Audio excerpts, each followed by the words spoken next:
Ya pemirsa, ribuan crosser dari berbagai daerah mengikuti ajang jelajah alam Serasan Seadanan Jazz ke-10.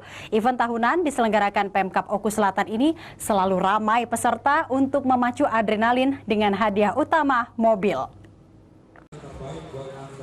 Trail Adventure Jazz ke-10 tahun 2022 resmi dibuka Bupati Oku Selatan Popo Ali Martopo. Olahraga yang terbilang ekstrim ini mewajibkan bagi para pesertanya masuk rute yang menantang dengan medan perbukitan, berlumpur, sungai, bahkan tanjakan dengan kondisi medan terjal dan berlumpur yang sangat sulit untuk ditembus bagi para crosser pemula. Bupati Oku Selatan Popo Ali Martopo menyatakan event ini bertujuan untuk menarik minat para wisatawan lokal maupun mancanegara agar berkunjung ke Oku Selatan untuk menikmati keindahan alam maupun panorama wisata Danau Ranau. Selain itu, pelaksanaan kegiatan event motor Trail Adventure Jazz ke-10 ini diharapkan dapat membantu pemulihan ekonomi nasional melalui berdirinya UMKM warga setempat, terutama yang dilalui para crosser. Hadirin semua masyarakat yang saya banggakan dan saya cintai.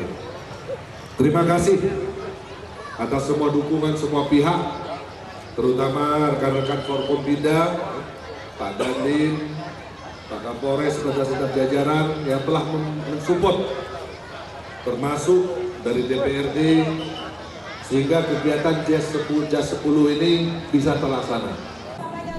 Kepala Dinas Pariwisata dan Kebudayaan Oku Selatan, Jos Aherman, menyatakan kegiatan yang menempuh jarak 64 km ini start di depan halaman Gedung Kesenian, Kecamatan Muara II, dan finish halaman parkir ikon Danau Ranau, Kecamatan Banding Agung.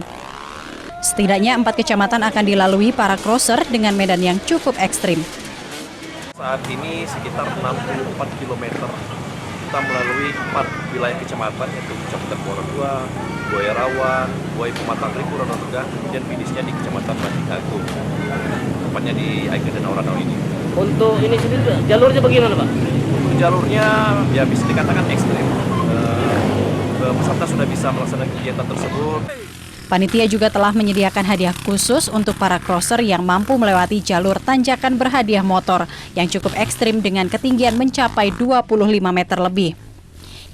Event tahunan ini setidaknya terdapat 1.400 lebih crosser berasal dari Bengkulu, Lampung, Jambi, Banten, dan crosser dari berbagai kabupaten di Sumatera Selatan. Dari Oku Selatan, Teddy Hendrawan, iNews melaporkan.